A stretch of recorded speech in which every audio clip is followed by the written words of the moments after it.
Hello les gars, bienvenue dans Matsup épisode 2. Aujourd'hui, on va traiter un dossier spécial blessure. Ceux qui me suivent sur Instagram, vous avez peut-être vu que j'ai fait quelques petits sondages dans ce sens-là. Donc, je vous ai posé quelques petites questions. Alors, ça me permet de préciser une petite chose parce que au travers des questions que vous avez pu me poser, je me suis rendu compte de certaines choses. Donc disclaimer, je ne vais pas traiter le sujet des blessures sous l'angle de la médecine, d'accord? Donc bien sûr, on va déborder sur le champ de la médecine puisque forcément, qui dit blessure dit soins et voilà, on va être forcément amené à parler de sujets un petit peu médicaux, mais je ne vais pas faire la vidéo d'un chirurgien ou d'un kiné, d'accord? C'est évident déjà parce que je n'en ai pas les compétences.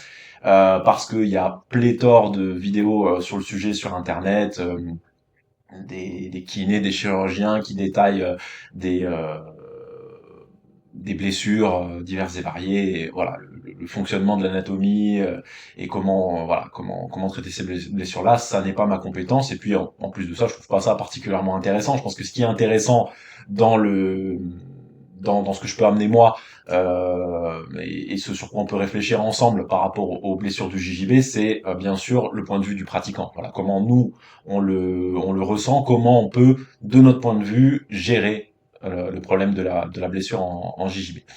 Avant de commencer, je voudrais vous rappeler, si possible, pensez à mettre un like et à vous abonner à la chaîne. C'est une petite rétribution pour moi, ça me permet de gagner en visibilité, comme je fournis ce travail avec plaisir, mais c'est quelque chose que je fais gratuitement. Voilà, c'est un moyen simple et peu onéreux pour vous de me rétribuer.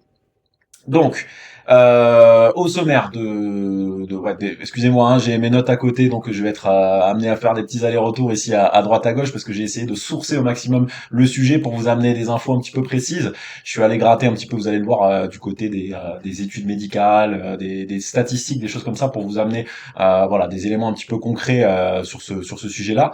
Donc, au sommaire de ce numéro, donc c'est un numéro spécial blessure, on va traiter vraiment que des blessures, mais on va diviser ça en trois, quatre grosses parties. Donc dans la première partie, on va se pencher sur les statistiques un petit peu. Je suis allé voir, comme je vous disais, du côté des études scientifiques qui ont été faites sur le sujet pour voir un petit peu euh, quel pourcentage de quel pourcentage de blessures on parle chez les pratiquants, à quelle occasion ça arrive, voilà le contexte, quelles sont les parties du corps qui sont le plus sujet aux blessures dans le JJB. Dans un deuxième temps, je souhaiterais vous faire part de mon expérience personnelle sur ce sujet parce que au travers de mes 13 années de pratique intensive du JJB, je suis passé à plusieurs reprises par là, donc c'est quelque chose dont je vais pouvoir vous parler je vais voilà pouvoir vous faire un retour d'expérience là-dessus et vous donner voilà ce que je pense être des bons conseils par rapport à ça, des choses qui peuvent aider parce que voilà on sait tous la blessure dans la vie d'un sportif, c'est vraiment une épreuve et voilà j'essaierai de vous dire un petit peu ce que moi j'aurais aimé entendre à des moments de mon parcours et ce qui aurait sans doute pu m'aider et ce qui j'espère pourra vous aider dans ces circonstances. Enfin, on parlera de prévention et de convalescence, de la conduite à tenir pendant la convalescence qu'on peut mettre en place un petit peu pour se prémunir des blessures, voilà, des petits gestes et puis ce qu'on peut essayer de faire quand on est malheureusement à l'arrêt, comme c'est le cas pour moi en ce moment, hein. J'ai été opéré il y a une semaine, donc je dois encore observer 2, 3 semaines de convalescence et de repos assez strict, donc je suis en plein dans le thème en ce moment, donc voilà, je vous ferai part de voilà d'infos qui sont pour moi pertinentes dans ces circonstances. Et enfin, ben on finira avec un petit question-réponse. J'ai sélectionné parmi les questions que vous m'avez posées sur Instagram les questions qui me semblaient les plus pertinentes parce que bon déjà j'ai eu des questions qui étaient totalement hors sujet, qui parlaient pas de blessures. J'ai eu des questions qui étaient formulées d'une façon que je n'ai pas comprise. J'ai eu des questions qui vraiment relevaient de la médecine et on me demandait de parler de certaines blessures en particulier. Et voilà, comme je vous disais, moi j'ai pas les compétences, ça aurait pas été pertinent de ma part de traiter ces questions-là. Et voilà, j'ai eu des questions aussi comment dire, des questions auxquelles je vais déjà répondre en fait au travers des différents sujets que je vais traiter. Donc voilà, j'ai pas jugé pertinent de les retenir. Donc ne vous vexez pas. Hein. Merci d'avoir réagi aussi nombreux à mon post sur Instagram. Mais voilà, j'ai sélectionné les questions qui m'ont semblé les plus intéressantes et qui permettaient de voilà d'élargir un petit peu le champ des sujets dont je vais traiter dans cette vidéo. Donc, on commence tout de suite avec la première partie, les statistiques. Donc, j'ai fait une petite recherche. Je me suis basé sur 3 documents que je vous mettrai en description. Le premier document, c'est alors en fait c'est un article, je crois, de blog qui reprend en fait une vidéo de Rainer Grassi qui a fait une vidéo sur ce sujet-là, sur le sujet des blessures, en traitant voilà les 4 blessures. Enfin, il y en a 5 dans la vidéo, mais la cinquième c'est l'ego. Voilà, c'est une petite blague entre guillemets. De la part de Rainer. Donc j'ai retenu les 4 blessures dont il parle dans la vidéo, qui sont traitées dans le blog, qui sont un petit peu résumées.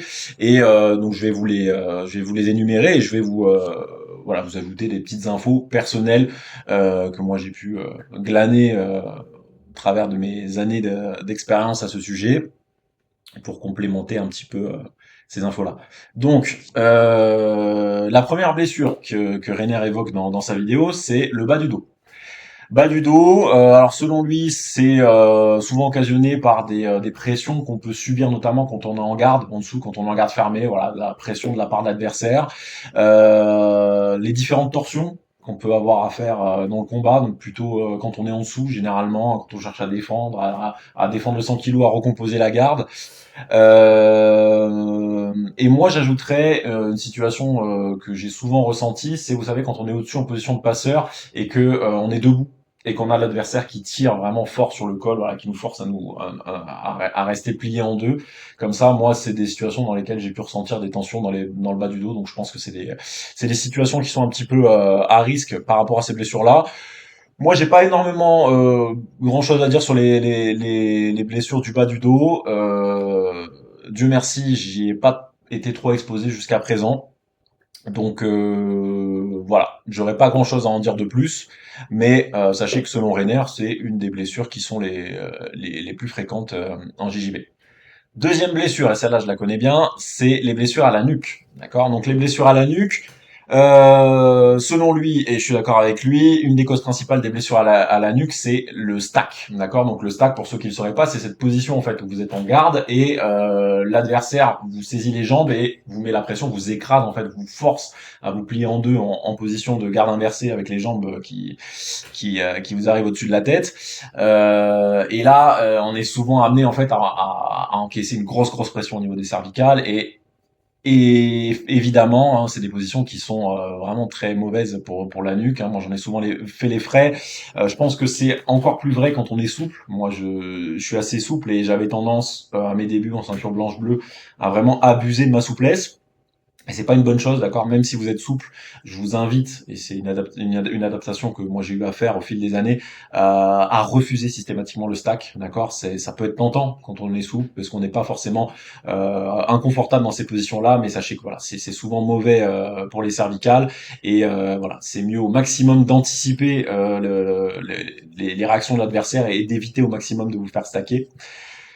Deuxième situation dans lesquelles les cervicales vont être mises à rude épreuve, c'est les inversions, d'accord? Inversion, ça veut dire garde inversée, grosso modo, c'est la position que vous prenez quand vous faites du berimbolo, par exemple. Donc c'est un peu la même position que la position où vous vous faites stacker, sauf que là, vous y allez de vous-même, d'accord? C'est pas l'adversaire qui vous force à avoir les jambes de part et d'autre de la tête, mais c'est vous qui vous inversez pour défendre la garde, par exemple, ou faire des berimbolos, des choses comme ça.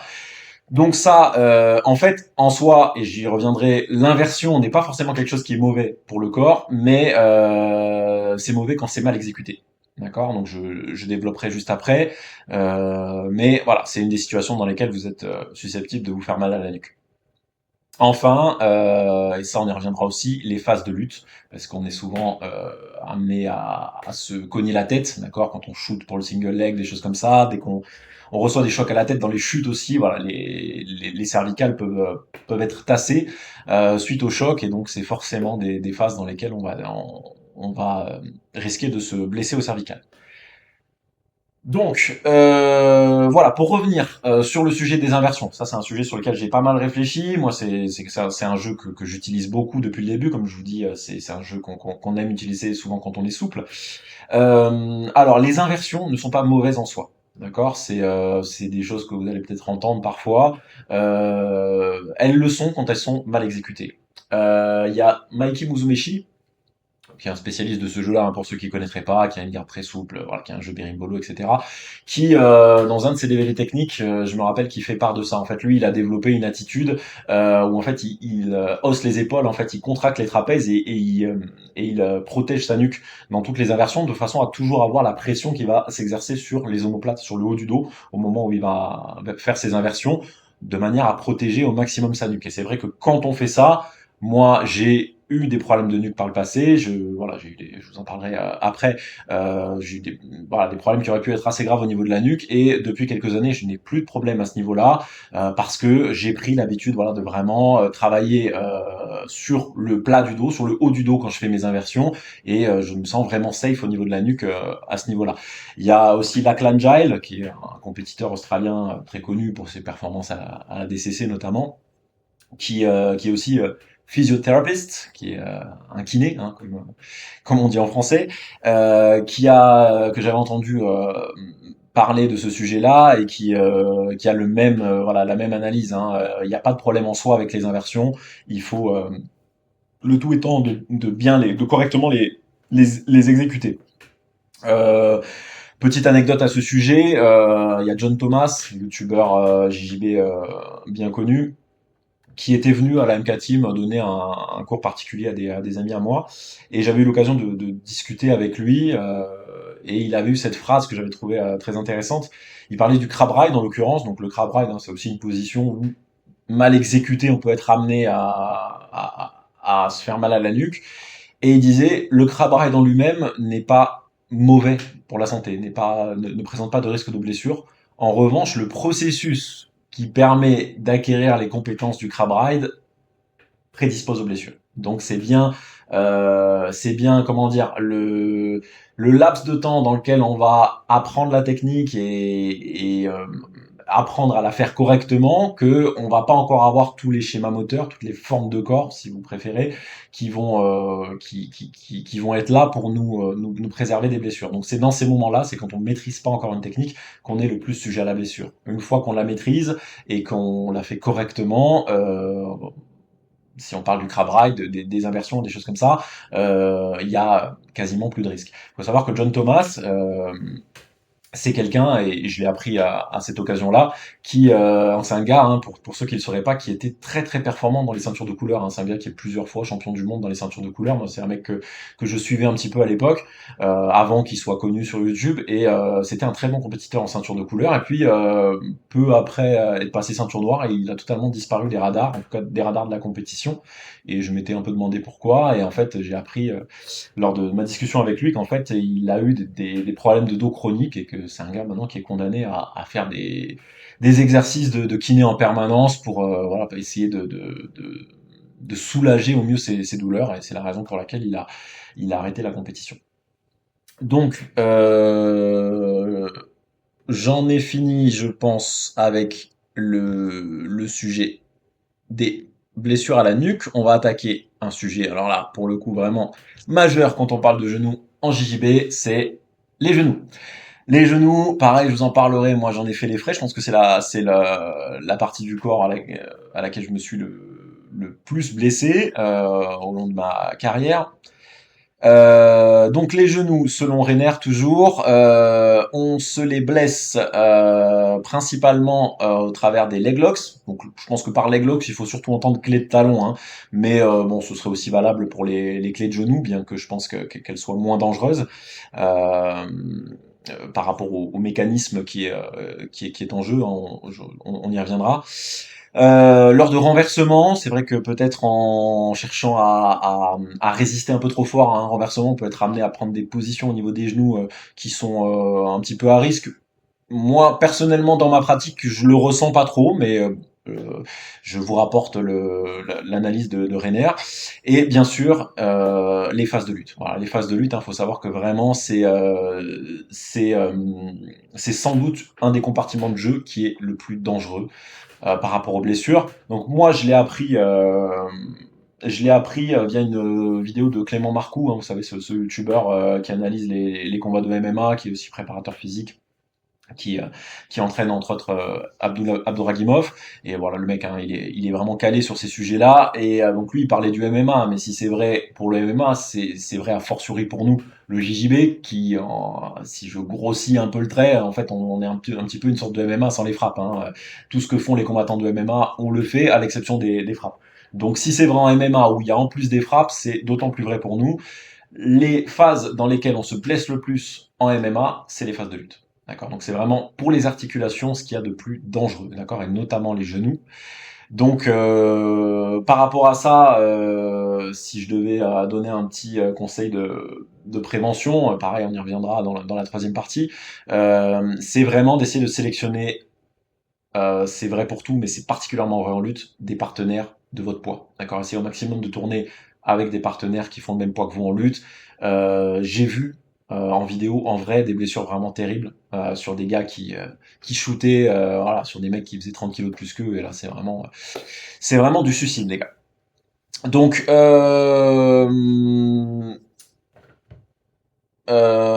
pareil, je vous parlerai dans la deuxième partie d'un gars qui m'a énormément aidé, qui je pense il faut le citer, c'est un gars qui s'appelle Knees Over Toes Guy sur Instagram. C'est un gars qui a une histoire particulière vis-à-vis des blessures de genoux.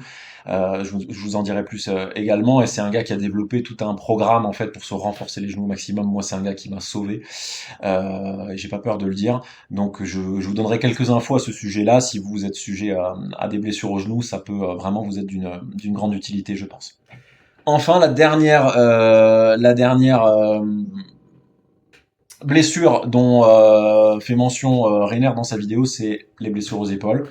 Alors moi, j'ai eu la chance, encore une fois, je touche du bois, de pas y être sujet jusqu'à présent, mais voilà, je sais que l'articulation de l'épaule est une articulation très complexe. C'est une articulation qui fonctionne un petit peu comme, comment dire, qui est rotative, un petit peu comme une boule avec une articulation qui vient vraiment fonctionner en rotation, d'accord, par rapport à une articulation comme le coude ou le genou, où on a juste un mouvement de flexion. C'est des articulations qui sont beaucoup plus complexes, et on a coutume de dire que d'une blessure à l'épaule, malheureusement, on revient jamais à 100%, parce que vraiment, c'est vraiment des blessures qui sont graves et complexes à soigner. Donc, pour Renner, toujours, les circonstances dans lesquelles on se blesse à l'épaule, c'est quand on shoot pour faire des amenés au sol de type lutte, encore une fois, type double leg, single leg. C'est souvent là qu'on va venir percuter l'adversaire et qu'on va être amené à se blesser aux épaules. Ça va être, alors lui il dit armlock, mais je pense que par armlock il entend plus les kimura, parce que sur les clés de bras classiques, on est vraiment sur le coude. Et bon, je pense pas que ce soit les circonstances dans lesquelles on met plus l'épaule en danger. Je pense que c'est vraiment les kimura. Là, on est vraiment sur la clé d'épaule. Donc c'est malheureusement des clés. Si vous résistez trop là-dessus, bien évidemment, vous allez vous blesser aux épaules. Moi, j'ai pu en être témoin lors de compétitions notamment. Et enfin, ça c'est intéressant, c'est lors des phases de posting. Alors le posting, ce que les Américains appellent le posting, en fait, c'est ce geste qu'on fait pour rétablir sa base quand on est au-dessus, quand on est debout, pour se garder son équilibre en posant la main au sol comme ça, bras tendu. Et ça, c'est vrai que c'est une circonstance, pareil, j'ai pu en être témoin dans mon entourage. C'est une circonstance dans laquelle on se blesse, que ce soit pour résister à un sweep, ou pour résister à une amenée au sol, quand on chute et qu'on pose le bras en arrière. C'est des positions qui sont à risque. On a un exemple très récent à ce sujet-là, c'est la fameuse blessure de Meregali à la DCC, où il cherche à défendre un Uchimata. Il est emporté vers l'avant et il vient poser la main avec le bras tendu sur le sol, et il a l'épaule qui part complètement en arrière. Donc blessure dramatique à l'épaule. Donc si je peux vous donner un conseil technique par rapport à ça pour vous prévenir cette blessure-là, c'est quand éviter au maximum. Alors il y a des situations où on va pouvoir le faire, c'est évidemment tout dépend de la situation, mais par exemple, dans le cas d'une chute ou quoi, essayez au maximum de vous réceptionner sur les coudes, d'accord? D'utiliser les frames. Les coudes, vous allez beaucoup moins exercer de pression sur l'épaule quand vous allez vous, vous ramasser et ce sera voilà, beaucoup plus safe comme réaction technique. Petit bonus, je crois qu'ils en font mention dans l'article que je vous mettrai dans la description. D'ailleurs, toutes les études que je vais citer, hein, je vous mettrai tout dans la description. Alors, tout est en anglais, hein, si vous n'êtes pas anglophone, je suis désolé, mais bon, c'est aussi pour ça que je fais ce petit résumé en français. Hein, c'est pour vous donner accès à toutes ces infos en français et de manière synthétique pour que ce soit un petit peu plus digeste. Donc dernier petit bonus dont il est fait mention dans l'article, et ça en fera rire certains, c'est évidemment les oreilles. Alors moi j'ai eu ça, hein, je l'ai bien soigné, mais elle était énorme à la base. Hein, j'ai vraiment eu une couille au niveau de l'oreille qui pendait, et donc je l'ai ponctionné plusieurs fois jusqu'à ce que j'arrive plus à la ponctionner par moi-même et que je finisse à l'hôpital. Donc là j'avais vu un ORL qui m'avait sorti une seringue énorme qui me l'avait ponctionné en force et qui m'avait fait un gros bandage de rugbyman et qui m'avait conseillé de la garder plaquée vraiment le plus possible pendant 2 à 3 semaines pour qu'elle durcisse en restant au maximum plate et c'est ce qui est arrivé. Hein. Je pense que vous voyez le résultat est pas trop dégueu par rapport à ce que ça aurait pu être. Donc voilà, c'est les petits conseils que je pourrais vous donner par rapport à ça. C'est une blessure. Alors c'est dû principalement à une fragilité génétique. Hein. Tout le monde n'y est pas sujet. Hein. Je connais des gens qui pratiquent depuis des années de manière assez intensive et qui ont aucun problème aux oreilles. Et puis voilà, on connaît des gars qui pratiquent depuis quelques mois à peine et qui ont les oreilles qui explosent. Donc il faut savoir qu'au moment où les oreilles explosent, c'est un liquide hein, qu'il y a dedans. Vous pouvez encore le ponctionner et tout, et que à terme, si vous le laissez tel quel, en fait, ça va durcir, et après, bah, le seul moyen de se débarrasser des oreilles en chou-fleur, c'est de se faire opérer. Donc c'est pour ça que si vous voulez éviter d'avoir les oreilles totalement déformées, il faut les ponctionner et les aplatir comme je vous l'ai décrit juste avant.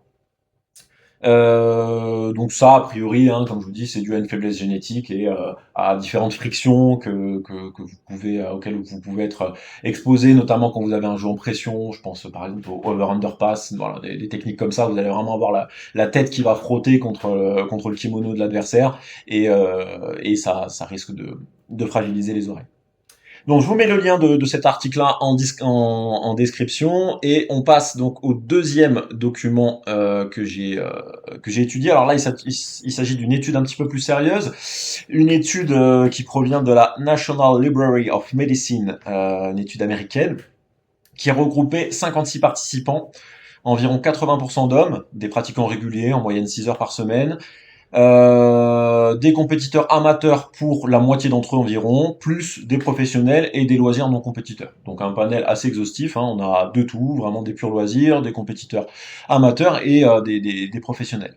Donc dans cette étude-là, les deux blessures les plus fréquentes qui sont revenues, c'est les doigts. Environ 80% des sujets questionnés ont été sujets à des blessures aux doigts et les genoux. Environ 60% d'entre eux ont eu des problèmes aux genoux. Alors il faut préciser hein, que dans toutes les études dont je vais parler là, on fait pas vraiment de distinction dans la gravité des blessures. Hein. On peut considérer qu'une entorse au doigt c'est une blessure, mais voilà, c'est pas quelque chose qui va être extrêmement traumatisant et extrêmement handicapant dans la vie de tous les jours. On peut en revenir assez rapidement, voire on peut même pas s'arrêter des fois de pratiquer avec un bon strap et tout, ça peut suffire. Donc voilà, il faut pas paniquer par rapport à ces statistiques-là. Il y a différentes gravités de blessures et c'est pas parce qu'énormément de gens ont été blessés qu'ils ont forcément été sujets à des blessures graves. 85% de ces blessures sont arrivées durant l'entraînement. Donc ça, c'est une caractéristique. Alors, il m'avait semblé de mémoire lire une statistique inverse il y a longtemps, mais j'ai pas retrouvé la source et donc peut-être que je me trompe. Mais là, dans toutes les études que j'ai pu consulter, il apparaît que en fait la grande majorité des blessures, et c'est une particularité du JB, chez nous elles interviennent à l'entraînement, d'accord, durant les sparring, hein, puisque ça pourrait aussi arriver, on sait jamais, hein, pendant des phases techniques ou évidemment en compétition. Mais chez nous, c'est vraiment les sparring à l'entraînement. Donc c'est bon à savoir. C'est la situation dans laquelle nous on est le plus prédisposé aux blessures. Donc dans cette étude-là, ils font aussi mention d'une autre étude canadienne cette fois qui regroupait 70 participants. 90% d'entre eux ont déjà été blessés à l'entraînement. D'accord, 90% à l'entraînement, 60% en compétition. Et dans celle-là aussi, il apparaît que ce sont les doigts qui prennent le plus cher. Alors justement, je profite de cette info-là pour et d'ailleurs ils en font mention dans l'étude, ils vont dans le même sens que moi, mais moi je tiens cette info de Keenan Cornelius, d'une vidéo, d'une interview de lui, je crois, où il parlait de ça et c'est une info que j'avais retenue et que j'ai gardée en tête depuis tout ce temps par rapport au strap.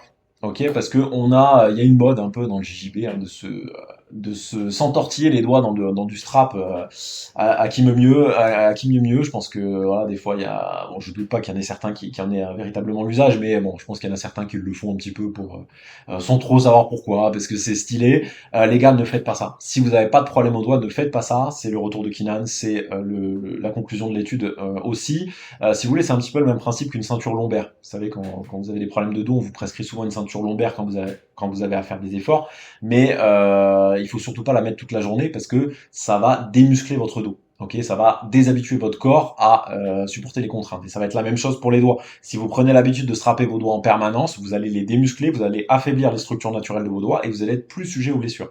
D'accord? Donc le strap, ça peut être intéressant si vous avez une entorse pour strapper par exemple deux doigts ensemble et pour protéger le doigt blessé. Là oui, c'est un intérêt. Si vous n'avez pas de problème aux doigts, les gars, ne mettez pas de strap. Après, c'est à vie. C'est un esclavage à vie et puis vous fragilisez les doigts de toute façon. Donc c'est vraiment pas une bonne idée. Voilà pour les infos principales, elle est assez longue, hein, il y a plein, elle est très détaillée l'étude, hein, je vous ai pas tout mis, le but c'est de rester assez exhaustif, assez léger et dynamique dans cette vidéo et de pas vous endormir avec tout un tas de d'infos très techniques. Si vous voulez en savoir plus, je vous mets également le lien de cette étude qui est en anglais, hein, encore une fois, dans la description et je vous fais maintenant part d'une troisième étude qui nous provient également de la National Library of Medicine, une étude américaine une fois de plus, une étude beaucoup plus grosse qui regroupe plus de 1000 participants celle-là. Donc sur cette étude-là, on a des résultats un petit peu différents, un petit peu normal, hein, parce que le panel est beaucoup plus large, hein, c'est pour ça qu'il faut toujours prendre les études avec des pincettes, déjà il y a toujours des biais, on ne sait pas si les sujets qui ont été interrogés pratiquaient aussi d'autres sports, s'ils avaient des pathologies, etc. Donc bon, voilà. C'est des infos générales, mais voilà, à ne pas prendre pour argent comptant, d'autant qu'on est tous différents. Donc dans cette étude-là, qui est beaucoup plus grosse, qui regroupait plus de 1000 participants, comme je vous disais, 70% ont déjà été blessés. Donc c'est un pourcentage un peu plus faible que dans l'étude précédente. Et dans celle-ci, la blessure qui ressort le plus, c'est les genoux, cette fois-ci, 27%. 27% des sujets interrogés ont été sujets à des blessures au genou. Sur une période de 3 ans, au moins 2 athlètes sur 3 ont dû faire une pause d'au minimum, 2 semaines pour cause de blessure sur ces 3 ans. Donc voilà, ça permet d'illustrer un peu ce que je vous disais tout à l'heure, parce qu'il y a blessure et blessure. Si on parle d'une pause de 2 semaines, bon, on n'est vraiment pas sur un truc dramatique. En plus de ça, peut-être que là où certains vont juger bon de faire une pause, il y en a d'autres voilà, qui vont trouver un moyen de s'entraîner quand même. Donc bon, voilà, il y a beaucoup, voilà, un gros pourcentage de gens qui ont été sujets aux blessures, mais voilà, il y a, je pense, beaucoup dans le lot de blessures assez bénignes, donc vraiment pas de quoi s'alarmer. Dans cette étude-là également, on relève que les blessures occasionnées interviennent en grande majorité durant les sparring, une fois de plus, hein, ça par contre ça se confirme, comparé à la compétition au drill. Et pour vous donner un petit ordre d'idée, c'est parce que moi au début quand j'ai vu ça, je me suis dit bah quelque part c'est assez logique parce que on est surtout que on est sur un panel qui regroupe un petit peu tous les types de pratiquants, compétiteurs, non compétiteurs, compétiteurs loisirs. Et donc je me suis dit, bah en fait, on est quand même beaucoup moins souvent en compétition que à l'entraînement, donc forcément, si on est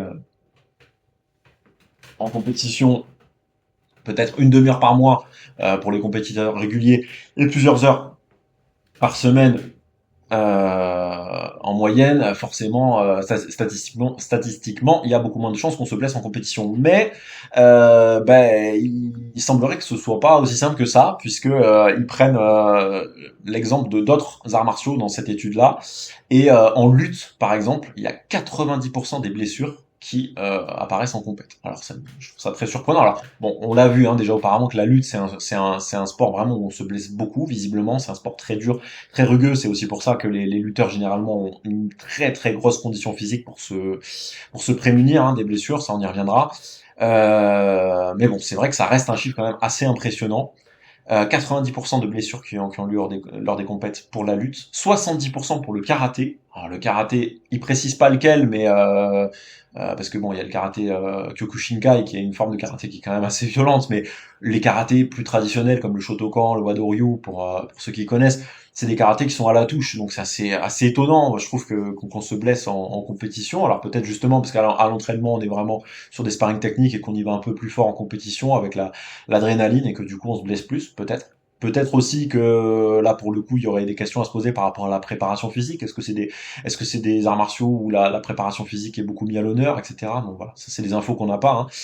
Et la boxe également, 57% de blessures qui ont lieu lors des compétitions pour la boxe. Donc assez bizarre, hein, aussi, parce que la boxe, bon, on est sur un sport a priori où les coups sont portés plein pot, et voilà, on a moins de blessures que dans le karaté, où je suppose, si on parle des karatés traditionnels, que les coups ne sont pas porté à 100%. Donc c'est voilà des statistiques assez étonnantes, hein, mais en tout cas ça nous donne un bon ordre d'idée d'où se situe le jiu-jitsu par rapport aux autres arts martiaux en ce qui concerne les blessures et les circonstances dans lesquelles elles sont occasionnées. Donc dans cette étude-là, il est fait mention de deux autres études. Une dans laquelle c'est les membres supérieurs et la nuque qui ramassent le plus, visiblement, d'après les pourcentages qui sont évoqués. Et une autre étude où c'est une fois de plus les genoux qui ressortent, hein. Donc bon, membres supérieurs c'est assez vaste, mais on suppose que il y a pas mal les épaules et les doigts qui sont en question, donc c'est des choses qu'on a déjà vues. La nuque, on l'a vu également au début. Les genoux, ça revient une fois de plus. Donc voilà, hein, ça se confirme, hein, c'est des régions du corps qui sont pas mal exposées pendant la pratique du jiu-jitsu. Alors d'autres petites infos intéressantes que j'ai pu relever dans cette étude-là. Plus on a d'années de pratique et plus on est lourd, moins on se blesse. Ça, c'est un truc qui est connu. Les poids légers, on est vraiment beaucoup plus sujet aux blessures que les lourds. Déjà, on est plus fragile, hein. On a une composition corporelle moins robuste, hein. Donc on se blesse plus. Voilà, c'est injuste, mais c'est comme ça. En plus de ça, alors ça pareil, on y reviendra dans la partie prévention, etc. Mais les lourds, ils sont naturellement plus souvent confrontés à des mecs qui font au pire leur poids et au mieux plus léger, alors que nous c'est l'inverse, quoi. On est au mieux avec des mecs qui font des mecs ou des filles, hein, excusez-moi, je vous oublie pas les filles, des partenaires qui font notre poids et souvent des partenaires plus lourds, donc forcément on est plus à risque. Autre statistique intéressante, plus on compte de jours d'entraînement par semaine, plus on se blesse. D'accord? Donc si vous entraînez tous les jours, vous êtes plus sujet aux blessures que des gens qui s'entraînent 2 à 3 fois par semaine. Ça paraît assez logique parce que on est plus fatigué, on récupère moins, et donc forcément on augmente les risques de blessures. Et ça m'a fait rire, le fait d'être professeur, d'être instructeur, c'est aussi un facteur aggravant. On est plus sujet aux blessures, donc bon, ça découle du fait que forcément, si c'est notre métier comme c'est mon cas, forcément on est amené à être sur le tatami quasiment tous les jours, on tourne et donc voilà, on est beaucoup plus exposé aux blessures puisque on pratique beaucoup plus souvent. L'âge est évidemment un facteur aggravant de blessure, bon, ça c'est pas surprenant, pas grand chose à dire là-dessus, voilà, faut pas vieillir les mecs. Alors il y a un autre truc qui ressort également de cette étude, c'est qu'ils se sont aperçus, alors ils ont fait une petite enquête sur une édition des World Nogi, et il y a un truc qui ressort assez nettement, c'est que il y a un plus gros pourcentage de blessures qui interviennent dans les catégories marron-noir, et que c'est dû au règlement, puisque durant les compétitions Nogi à l'IBJJF, les ceintures marron-noir ont droit à tout ce qui est clé de genou, kimura de pied et clé de talon depuis quelques années. Donc les clés de talon notamment, on y reviendra, mais c'est des clés qui sont extrêmement dangereuses pour les genoux notamment. Moi, ça, j'en ai été témoin, hein, au dernier championnat d'Europe Nogi auquel j'ai pris part l'année dernière. J'ai vu de mes yeux plusieurs genoux sauter. Donc voilà, ça, on le répétera jamais assez, les gars. Les clés de talon, c'est extrêmement dangereux. C'est pour ça qu'à l'IBJJF, ils réservent ça aux professionnels. Moi-même, hein, j'ai combattu en ceinture noire adulte au dernier championnat d'Europe Nogi, et j'ai été voilà exposé aux clés de talon et tout. Je vous confirme que c'est extrêmement dangereux. Voilà, on pourrait dire aussi, alors ça c'est empirique, hein, c'est un truc un petit peu général que je vous confie, c'est quelque chose que j'ai un petit peu observé aussi, que je ressens. Évidemment, votre style va beaucoup influencer votre propension à être blessé. Si vous avez un style plutôt technique, plutôt défensif, je pense que vous êtes moins sujet aux blessures que quelqu'un qui a un jeu explosif, qui saute dans tous les sens, voilà, qui a un jeu très engagé physiquement, un petit peu kamikaze, comme on en connaît tous, et donc forcément, bah, vous êtes plus sujet aux blessures. Ça peut paraître bête, mais je pense que c'est important de le rappeler. Donc cette étude-là, je vous la mets également en lien dans la description pour les plus anglophones et les plus curieux d'entre vous. Je voudrais citer juste, j'en dirai pas beaucoup plus, mais un compte Instagram, le compte Instagram, je crois que c'est un physio lui aussi, hein, je crois que c'est un kiné qui est pratiquant, qui s'appelle Dr Kickass. Donc je vous mettrai également le lien vers son Instagram dans la description. C'est un compte si vous êtes intéressé par si le sujet des blessures en jiu-jitsu vous intéresse, c'est un compte que je vous invite à aller consulter. Le mec est vraiment très pointu et vraiment très spécifique sur les blessures dans le contexte du jiu-jitsu et il apporte en plus voilà, des infos importantes par rapport à la façon de les traiter, etc. Donc, Dr. Kikas, Dr. Underscore Kikas sur Instagram, c'est un compte vraiment que je vous recommande si vous êtes blessé, si vous posez des questions par rapport aux blessures en JJB, ça peut vraiment vous être d'une grande aide. Donc on passe maintenant à la deuxième partie de ce podcast qui concerne mon expérience personnelle sur les blessures et quelques leçons que j'ai pu tirer voilà, de mes différentes blessures. Et voilà, donc mon petit retour d'expérience. Alors déjà, pour vous donner un petit état des lieux général de la situation, donc moi, 13 ans de pratique intensive, je précise, quasiment quotidienne depuis le début. Souvent 2 entraînements par jour en moyenne, donc il y a eu des fois des périodes où c'était un peu moins, des périodes où c'était même plus. Hein, je suis monté à 3 entraînements par jour, ce qui était pas une bonne chose hein, entre nous.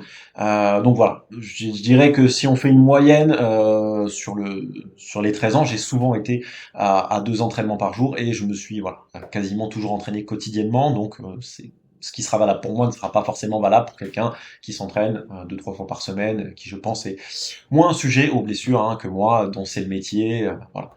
Euh, ok, donc maintenant qu'on a précisé ça, donc en 13 ans de pratique quotidienne, j'ai recensé une petite dizaine de blessures.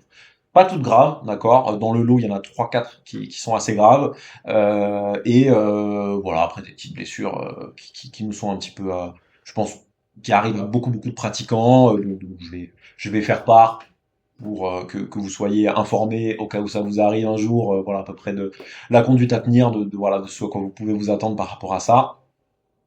Donc, alors je vais essayer de les traiter de façon chronologique, comme ça me permettra moi de mieux me remémorer les circonstances dans lesquelles c'est arrivé.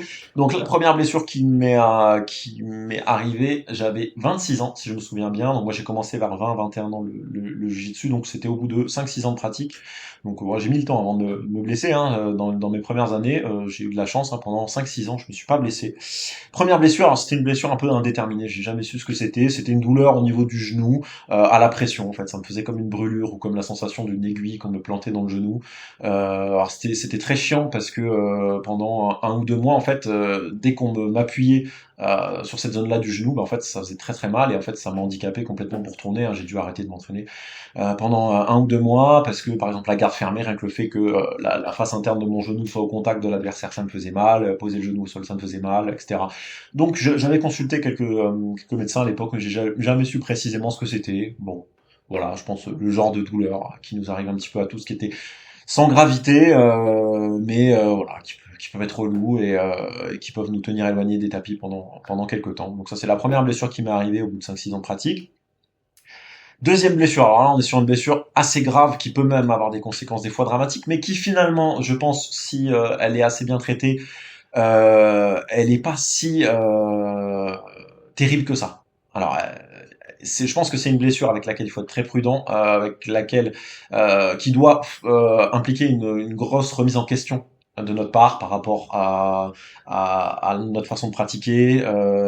Voilà, je développerai ça, mais voilà, donc c'est quelque chose qui fait très peur, c'est une zone du corps qui fait très peur, mais dans la plupart des cas, je pense heureusement que solutionne plutôt bien et c'est le cas pour moi. Donc moi j'ai eu une très grosse protrusion cervicale. Ça c'est arrivé vers 27 ans, je crois. Ouais, j'avais 27 ans. 27 ans, 27-28 ans quand ça m'est arrivé. Alors, une protrusion, si vous voulez, c'est le stade juste avant l'hernie. L'hernie, c'est un disque qui est coincé entre les deux vertèbres cervicales, qui fait une saillie et qui vient comprimer la racine d'un nerf, ce qui est très douloureux. Moi, c'était l'étape d'avant. Alors, j'avais pas le noyau du disque qui avait percé le disque et qui venait comprimer le nerf. J'avais simplement le disque qui était très fortement écrasé et qui donc dépassait des vertèbres cervicales et qui venait comprimer le nerf. Donc les symptômes de ça, c'est de la douleur. Moi, je me rappelle que j'avais beaucoup de mal sur ces mouvements-là. Quand je penchais la tête en arrière directement, ça me réveillait les douleurs. Dès qu'on me poussait sur la tête, ça me faisait très très mal. Et un truc qui est assez inquiétant, c'est que j'ai commencé à avoir beaucoup de fourmillements dans les doigts, dans les bras. Alors là, le premier épisode, comme je vous disais, de ce problème-là, c'est quand j'avais 26-27 ans. C'était pendant quelques mois, c'était vraiment assez relou. Je me rappelle que j'avais fait les championnats du monde en 2018, donc ça reste si c'était 2018, j'avais 28 ans. Dans ces circonstances-là, j'avais mal à la nuque.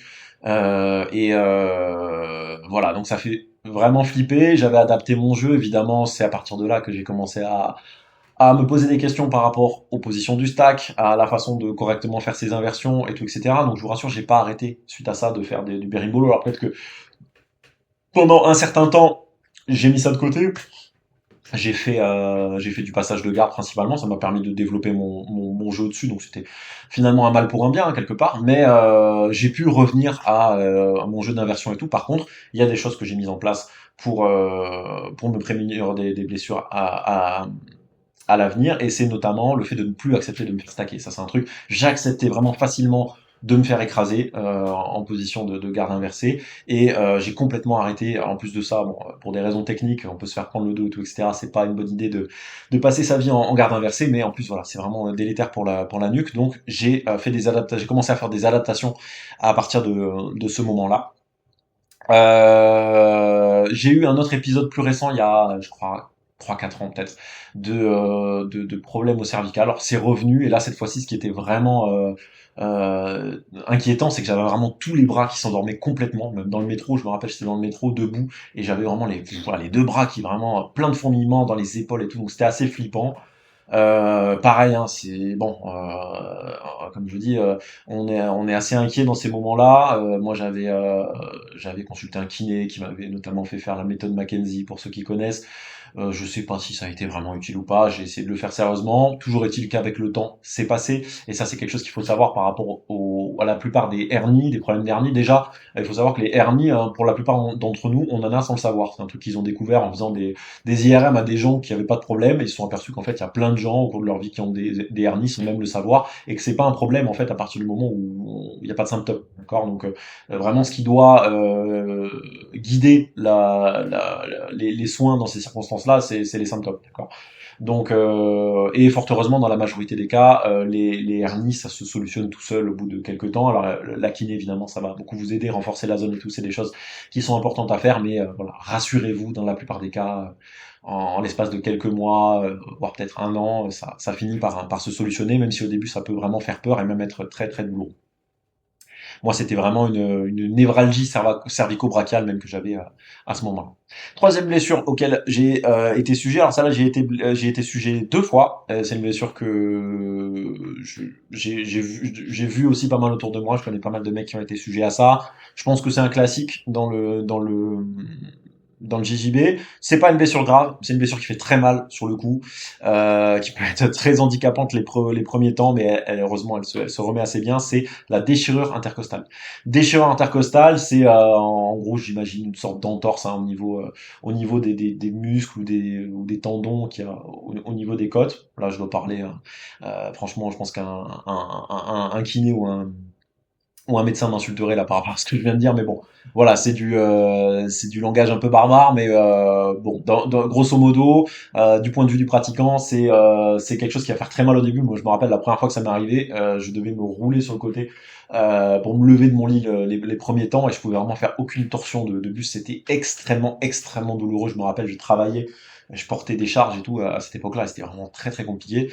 Mais ça se remet généralement très bien au bout de 3 semaines. Déjà, on peut recommencer à s'entraîner progressivement. Et voilà, en quelques semaines, des blessures dont on se remet normalement très bien, même s'il peut encore y avoir des petits symptômes qui perdurent pendant quelques temps. Voilà, c'est des blessures normalement sans gravité dont on se remet bien. Et c'est des trucs que moi je me rappelle. C'est souvent quand en fait on fait une torsion et qu'on cherche à résister à une contrainte. Par exemple, un mec qui vous met une pression et vous tordez dans l'autre sens. Hein, vous allez contre la pression qui est exercée sur vous en effectuant une torsion. Et là, il y a une côte qui prend et voilà, c'est généralement dans ces circonstances-là que ça arrive. Quatrième blessure qui m'est arrivée, et c'est aussi celle à laquelle je suis sujet en ce moment, c'est une énorme bursite au genou gauche. Alors je vais pas m'étendre là-dessus, hein. Une bursite, en fait, c'est une des poches de synovie que vous avez autour d'une articulation qui se met à s'inflammer, à gonfler, à devenir énorme. Dans la plupart des cas, c'est pas quelque chose de grave. Pour la plupart des gens, ça se remet bien et ça devient pas aussi énorme que pour moi. Moi, je suis vraiment une particularité anatomique par rapport à ça, donc c'est pour ça que je vais pas m'étendre là-dessus parce que je pense pas qu'il y ait grand-chose d'intéressant à en tirer pour vous. Donc voilà, je vois pas l'intérêt de raconter ma vie. Donc voilà, j'ai eu une énorme bursite au genou gauche. J'ai eu ensuite quasi rupture du ligament interne du genou gauche. Alors ça c'était par ego, hein, je le dis. Franchement, j'ai tenté de résister à une clé de genou, clé de genou qui était en plus latérale. C'est pas la clé de genou où le mec exerce la pression avec la rotule qui lui fait face. Il était un peu sur le côté de ma jambe et donc c'est le ligament interne qui a pris, quasi rupture. Alors heureusement, je m'en suis bien remis. Il m'a fallu, alors j'ai eu une attelle au début, 3 mois de repos, je crois, 3 mois de repos du JJB, mais je pouvais continuer à faire des sports dans l'axe. Donc j'ai vraiment blindé la muscu à cette période-là et je pouvais continuer à faire du cardio. Donc bon, c'était un moindre mal. Donc les gars, tapez vite hein, sur les clés. Hein. Je vous parle en connaissance de cause. Mettez votre ego de côté à l'entraînement. Ça sert à rien. Vous allez quand même taper. Vous allez quand même perdre. Et en plus, vous allez avoir l'air d'un con. Et vous allez être privé d'entraînement pendant plusieurs mois. Donc les gars, mettez votre ego de côté et tapez rapidement sur les clés à risque quand vous êtes pris. Donc ça c'était la cinquième blessure, je crois. Ouais, cinquième blessure. Sixième blessure. Alors celle-là, elle m'a pourri la vie. Une pubalgie. Alors c'est la pubalgie, c'est un terme un peu fourre-tout. En gros, ça désigne une inflammation qui a lieu dans la région du pubis et du bassin. Donc c'est très vaste. En fait, ça peut être lié à plein de causes différentes. Deux personnes peuvent avoir une pubalgie qui n'ont rien à voir l'une avec l'autre. Donc ça, c'est une blessure qui est bien connue des footballeurs. Moi, c'est un truc qui m'a pourri la vie pendant au total 1 an et demi. Alors j'ai eu une première vague de douleur en fait dans cette zone-là qui m'empêchait vraiment de tourner en fait dans toutes les positions où je devais forcer sur les abdos, où j'étais en garde. Vraiment, j'avais des douleurs. Je pouvais pas tourner normalement pendant des mois et des mois. C'était vraiment extrêmement frustrant.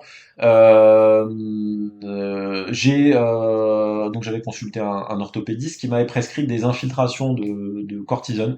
Ça m'avait soulagé efficacement pendant plusieurs mois, mais bon, faut savoir que c'est des trucs qui masquent la douleur et qui ne soignent pas le fond du problème. Donc dans de nombreux cas, malheureusement, ça revient. Moi, ça a fini par revenir en bout de quelques mois et j'étais de nouveau déprimé. J'étais vraiment au fond du trou. Hein. C'était vraiment une des blessures, je pense, les plus déprimantes parce que c'est quelque chose qui était là en permanence et vraiment qui me pesait psychologiquement. C'était quelque chose j'ai vraiment très mal vécu. Vers la fin de la blessure, alors j'ai tout essayé, hein, non, pas la physiothérapie, comment on appelle ça, mésothérapie. La mésothérapie, c'est un procédé qui consiste à vous injecter des petites quantités d'anesthésiant en surface de la peau pour soulager une zone. Donc j'avais fait ça m'aidait un peu, mais ça solutionnait pas vraiment le problème. Et le médecin du sport que j'avais consulté à l'époque, lui, il me poussait vraiment à la chirurgie. Il me disait, ça faisait 1 an et demi, hein, que j'avais le problème, donc il me disait non mais là, faites-vous opérer. Et je lui disais non, non, je ne me ferai pas opérer. Déjà, c'était une zone où j'étais pas vraiment serein de me faire opérer. Hein. Voilà, je fais pas un dessin dans la zone un petit peu des parties intimes, donc voilà, c'est des endroits. Généralement, on n'est pas, voilà, on n'est pas joie de passer sur le billard. Donc je voulais vraiment pas me faire opérer à ce niveau-là. Et j'étais convaincu qu'il y avait d'autres moyens de solutionner le problème. Finalement, c'est encore une fois grâce à la méthode Knees Over Toes, alors qu'il n'y avait pas vraiment de lien avec ça, parce que lui c'est plutôt une méthode pour les genoux, comme je vous disais. Mais en fait, il a formé tout un tas de disciples, et j'étais tombé sur la page d'un de ses disciples qui avait eu ce problème-là de pubalgie. En anglais, ils appellent ça growing pain. Et lui, en fait, il montrait un exercice qui l'avait soulagé. J'ai réussi à me soulager aussi efficacement par cet exercice. J'ai réussi à trouver en fait un mouvement à mi-chemin entre l'étirement et la contraction du psoas, qui a fini par me soulager et me permettre de revenir à 100% sans douleur à l'entraînement. Alors, il faut savoir que c'est une blessure qui part jamais vraiment complètement. Là, comme moi, je suis à l'arrêt pour cause de blessure, j'ai des fois des petits symptômes, notamment quand je m'arrête, qui reviennent un petit peu, mais je sais que voilà, dès que je vais être en mesure de reprendre le sport, de refaire un peu ces exercices-là, ça va partir. Donc, ne désespérez pas, ayez confiance en vous. Moi, voilà, j'ai plus d'une fois, hein, d'ailleurs, été mis un peu dos au mur par les médecins. J'ai tenu bon, j'étais convaincu voilà, de ce que je pensais, parce que je m'étais aussi beaucoup renseigné par ailleurs, et j'ai pu solutionner mes problèmes autrement que par la chirurgie, et j'en suis très heureux. Donc ça c'est la leçon, voilà, que j'ai tirée de ma pubalgie.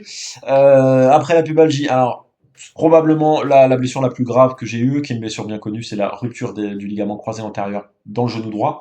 Donc c'est une blessure qui m'est arrivée il y a 2 ans et demi à peu près. Ouais, je crois 2 ans et demi, un peu moins de 3 ans maintenant. Donc c'est une blessure pour laquelle normalement on est un sportif qui fait des sports de pivot, donc le JJB est un sport de pivot. Hein. Un sport de pivot, c'est tous les sports où on va être amené à faire des mouvements de torsion avec le genou, c'est-à-dire des sports pas comme le vélo, pas comme la course à pied, où voilà, on fait vraiment des mouvements dans l'axe. Sport où il y a des changements de direction, donc le JJB, les arts martiaux, le foot, le rugby, le tennis. Voilà, tous ces sports-là, c'est des sports de pivot, et donc c'est des sports où 99% des cas, on se fait opérer pour une rupture du ligament croisé antérieur. Probablement une des blessures les plus fréquentes et les plus graves dans le milieu sportif, et c'est une blessure pour laquelle je ne me suis pas fait opérer. Je ne me suis pas fait opérer, pas n'importe comment. J'ai consulté un chirurgien, le chirurgien qui m'a d'ailleurs opéré récemment pour mon autre problème de bursite.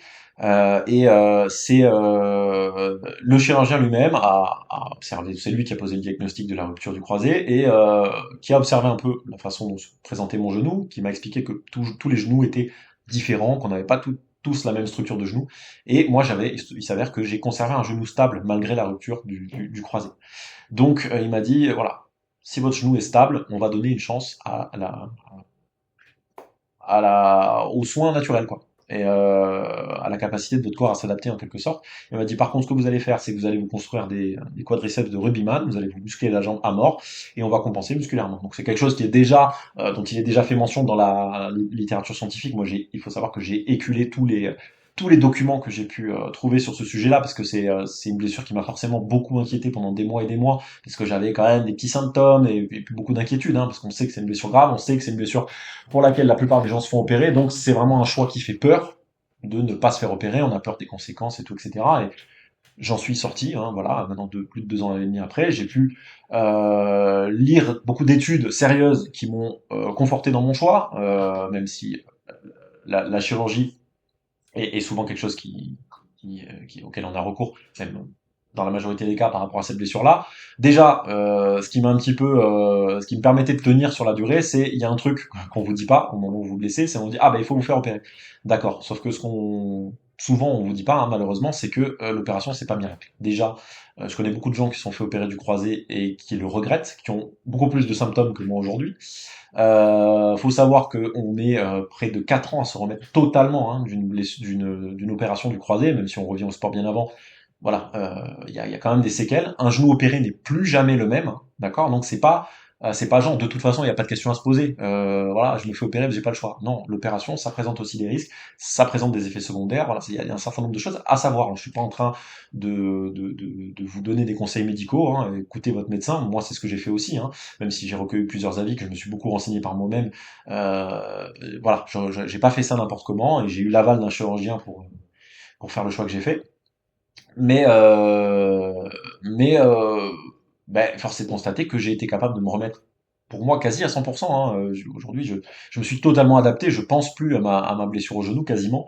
Euh, et j'ai recombattu à haut niveau en compétition sans ligament croisé dans le genou. J'ai trouvé pas mal de témoignages de gens qui ont fait la même chose que moi sur Internet. Hein. Alors, pareil, une fois de plus, le fait de parler anglais, ça aide beaucoup dans ces circonstances-là. J'ai pu trouver voilà, tout un tas d'exemples de sportifs de haut niveau qui ont repris les sports de pivot sans ligament croisé. Je me suis documenté sur tout ce qu'on pouvait mettre en termes de physiothérapie de renforcement pour blinder au maximum sa jambe, son genou, et c'est à cette occasion-là que vraiment j'ai énormément consommé les contenus de Knees Over Toes Guy sur Instagram. Pareil, je vous mettrai le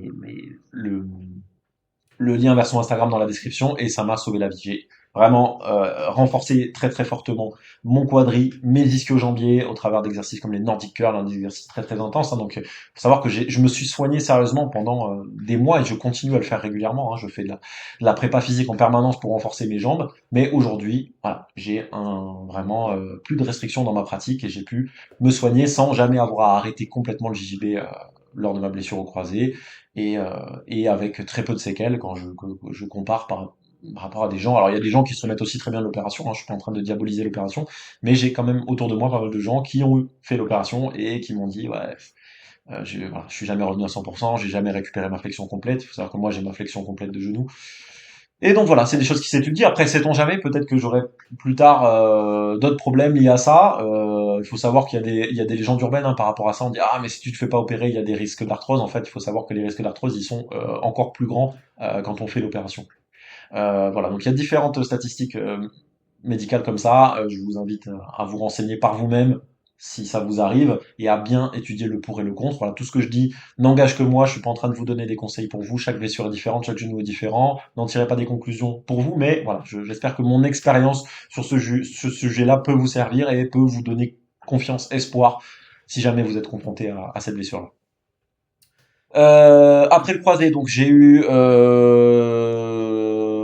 tendinite, bon, des petites tendinites à droite à gauche. Alors moi j'ai eu la chance, ça a jamais été trop handicapant pour moi. Là je vous renvoie notamment, je sais que le kiné Major Mouvement, qui est aussi pratiquant de JJB d'ailleurs, sur YouTube donne de très bons conseils par rapport à ça. Hein. La solution pour les tendinites, c'est la remise en charge progressive. C'est-à-dire que moi j'avais par exemple une tendinite au niveau du bras gauche récemment, et en fait l'idée c'est de chercher le mouvement qui est douloureux et avec des poids très légers, progressivement refaire des séries longues avec des poids légers, puis progressivement remettre de la charge sur le tendon pour le réhabituer voilà, aux contraintes et le soigner comme ça. A priori, c'est aujourd'hui la méthode la plus efficace qu'on ait trouvée pour soigner les tendinites. J'ai aussi eu une tendinite du tendon d'Achille voilà, mais voilà, comme je vous dis, c'est des petites douleurs qui étaient un peu relou parfois, mais qui m'ont pas vraiment handicapé dans ma pratique. Donc voilà, je j'ai pas grand-chose à en dire de plus. Et enfin, bah, la dernière blessure, c'est la blessure qui me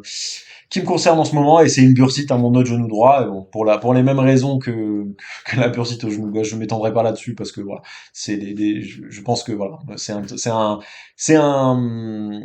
un problème qui m'est assez personnel et ça aurait pas grand intérêt pour vous que je vous en fasse part. Alors, deux, trois petits conseils. Alors, j'en ai déjà un petit peu parlé là au travers des blessures que j'ai énumérées, mais voilà les petits conseils, les petites leçons que j'ai tirées de ces péripéties-là. Ouais, la première leçon, c'est vous êtes les seuls à être en possession de votre corps. Vous devez être maître de votre corps.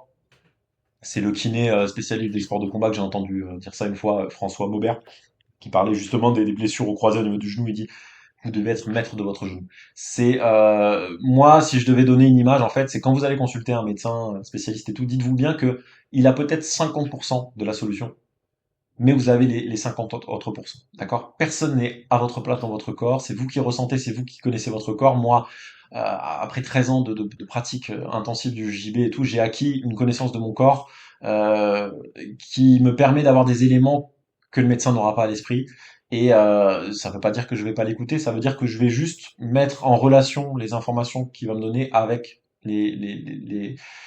les informations que j'ai moi de mon côté et dont lui n'a pas forcément connaissance. D'accord? Donc, ne vous en remettez pas aveuglément à ce que va dire un médecin. Déjà, n'hésitez pas à prendre plusieurs avis. Les médecins sont pas tous, il n'y a pas toujours consensus de la part des médecins sur les blessures. Donc, voilà, c'est important d'avoir une bonne relation, une relation de confiance avec son médecin.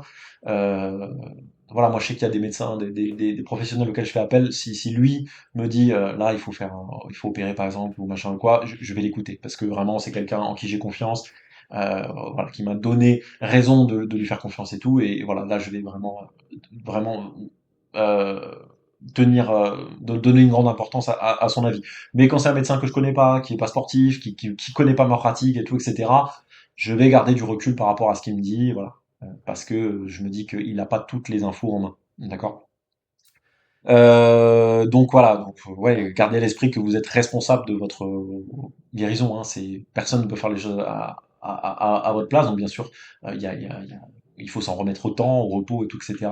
Dans le cadre de la plupart des blessures, mais vous avez aussi vraiment un grand rôle à jouer dans la gestion de votre blessure. Et c'est un côté un peu frustrant des fois parce que vous ne pouvez pas tout contrôler, mais il faut quand même prendre vos responsabilités face à la blessure, et c'est important, voilà, pour optimiser au maximum la récupération.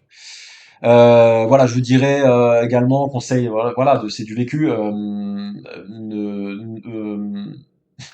Alors, je vais être, il y a sans doute, il y en a des très bons, etc. Mais moi, j'ai souvent été très mal conseillé par les généralistes, qui m'ont des fois fait des annonces incroyables. Et ça, pareil, dans mon entourage, j'ai beaucoup de gens qui ont été victimes entre guillemets de ça, de médecins qui connaissent pas notre pratique sportive, qui se représentent pas ce que c'est pour nous et qui vont nous dire ah ben il faut arrêter le sport. Alors souvent, c'est une très mauvaise idée.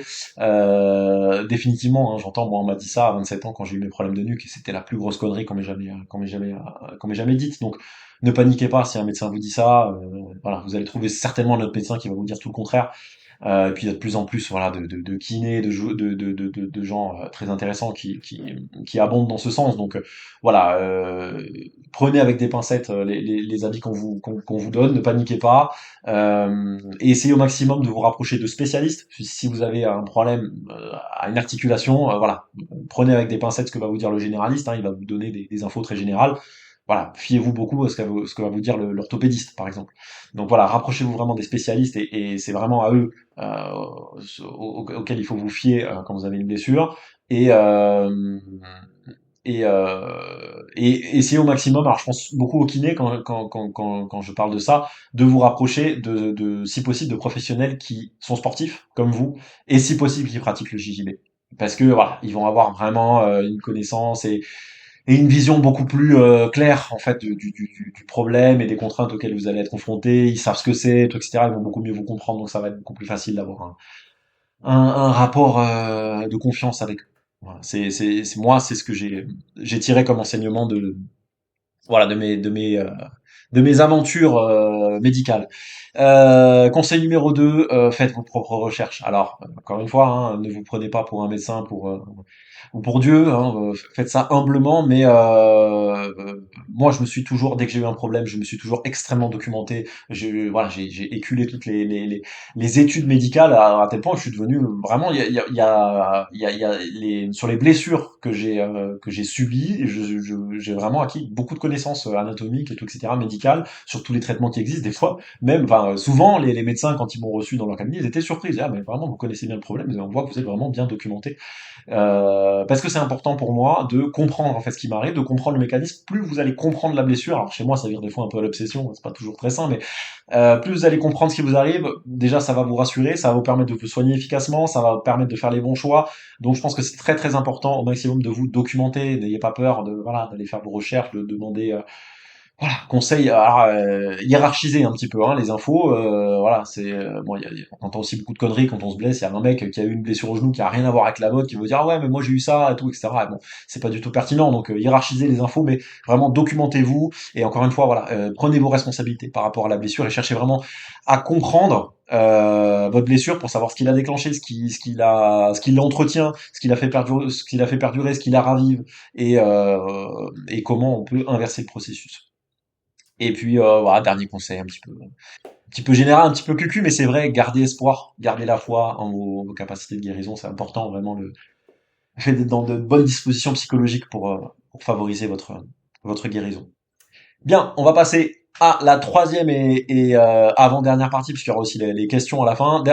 Troisième partie de ce podcast qui concerne la prévention des blessures et la conduite à tenir durant la convalescence, hein. Comme je vous dis, je suis en plein dedans, donc voilà, je suis vraiment bien placé là pour vous en parler en ce moment. Première chose, je l'ai déjà dit, tapez vite, les gars, tapez vite à l'entraînement, pas d'ego. C'est vraiment ça, c'est un truc. Moi, je pense que je suis quelqu'un qui a pas mal d'ego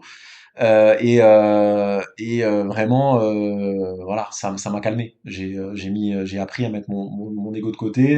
Voilà, quand on se blesse quelquefois et tout, bon, on comprend que qu'on n'est pas Dieu déjà et que c'est bête, quoi. Tant pis, bah, voilà, il faut accepter que des fois, l'adversaire a été meilleur et il faut taper et puis c'est tout quoi. Il faut taper, il faut pas hésiter à taper vite. Voilà, en fait c'est surtout ça, c'est que des fois on se dit ah mais peut-être que je peux sortir. À l'entraînement, ça vaut pas le coup de prendre le risque, on s'en fout. Voilà, taper, ça fera plaisir, ça fera plaisir à votre adversaire en plus. Et puis voilà, dans 3 jours ce sera oublié. Donc voilà. Même quand je sais ce que c'est, je suis compétiteur, voilà, j'aime pas perdre.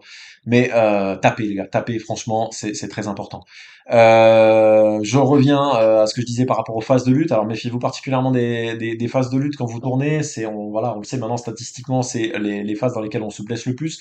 Je reviens à mon conseil, tournez au maximum avec des gens de votre poids. Moi, je suis vraiment très intransigeant là-dessus, d'autant plus que bah, j'ai plus de ligaments croisés et tout, etc. Donc je suis extrêmement vigilant par rapport à ça. Je ne tourne jamais à 100% avec un mec qui fait plus 10 voire plus 5 kilos de plus que moi. Je tourne vraiment qu'avec des adversaires triés sur le volet, qui font mon poids, qui, si possible, ont un style assez technique.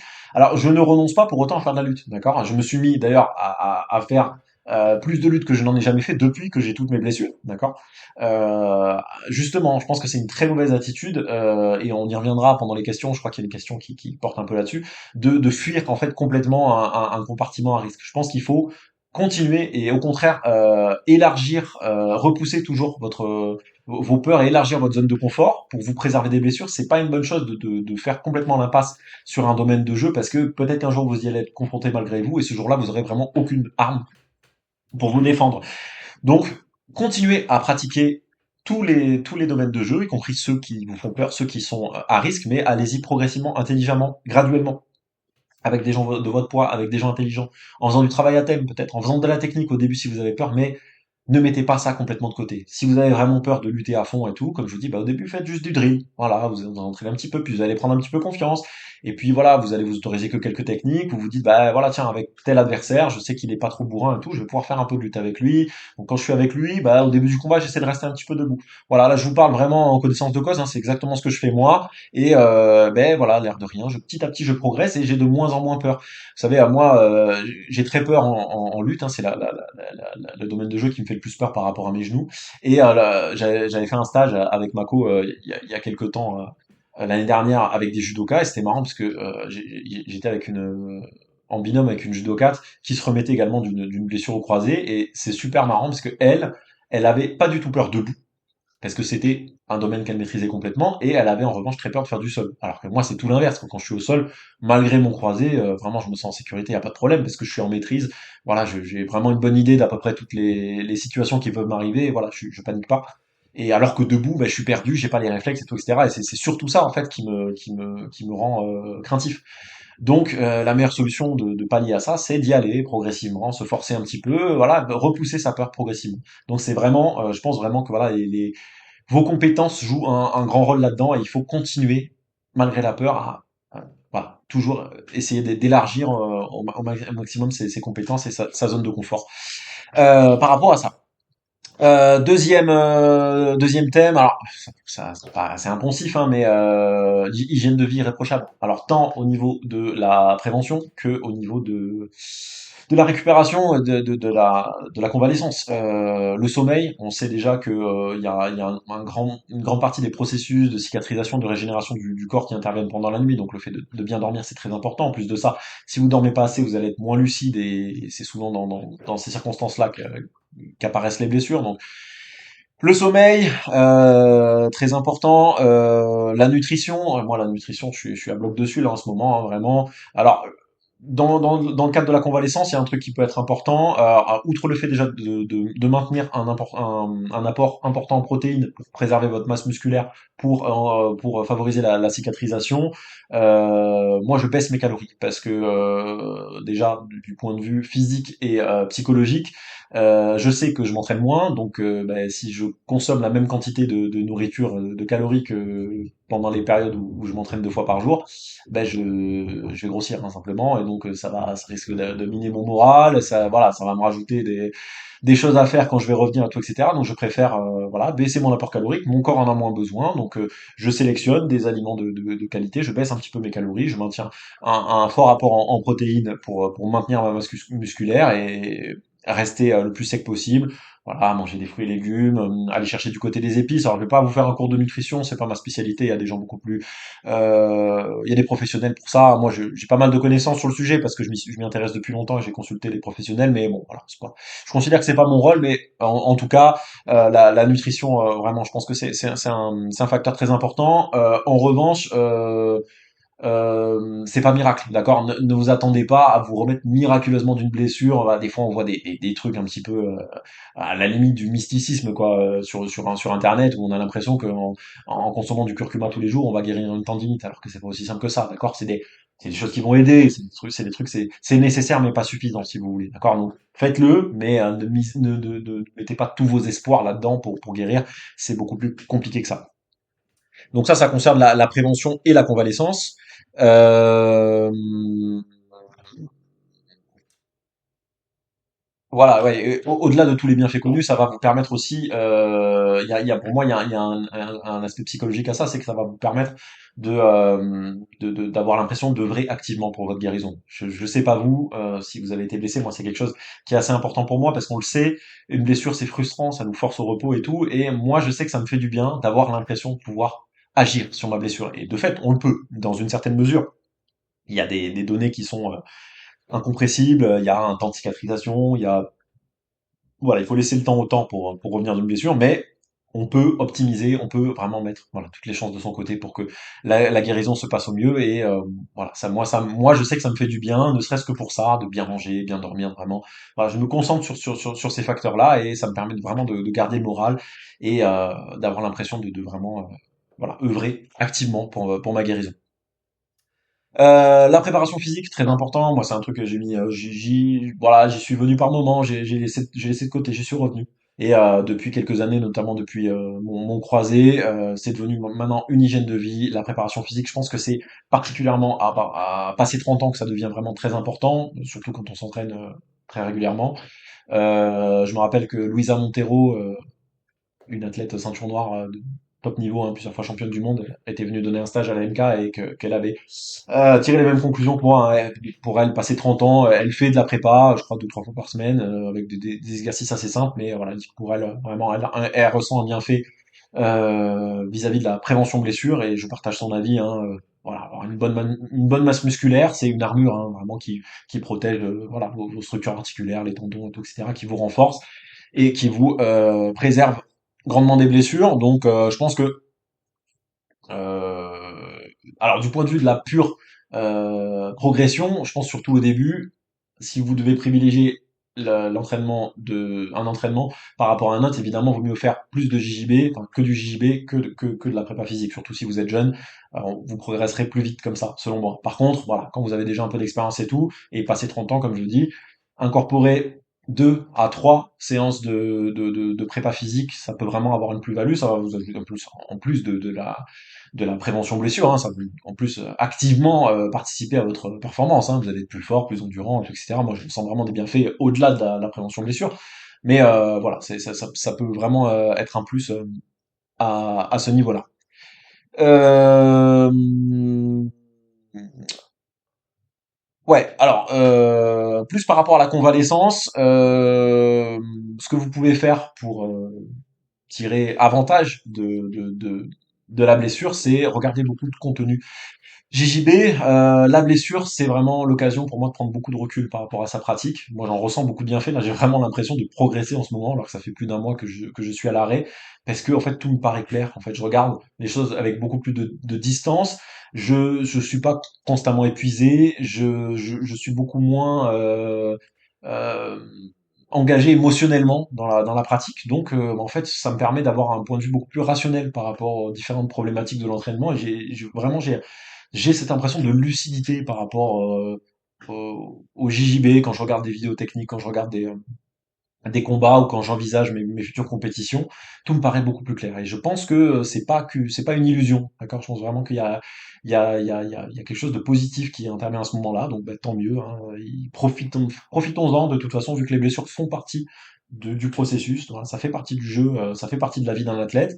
Et ben voilà, faut le prendre comme ça, dans la mesure du possible, en tirer avantage. Donc moi, je vous conseille, alors c'est un conseil, vous allez voir que je vais nuancer de regarder des contenus JJB. Voilà, regarder des combats, moi je regarde beaucoup de vidéos techniques, d'instructional, de DVD techniques, je fais des analyses, voilà, je, je m'imprègne voilà, de beaucoup de contenu vidéo.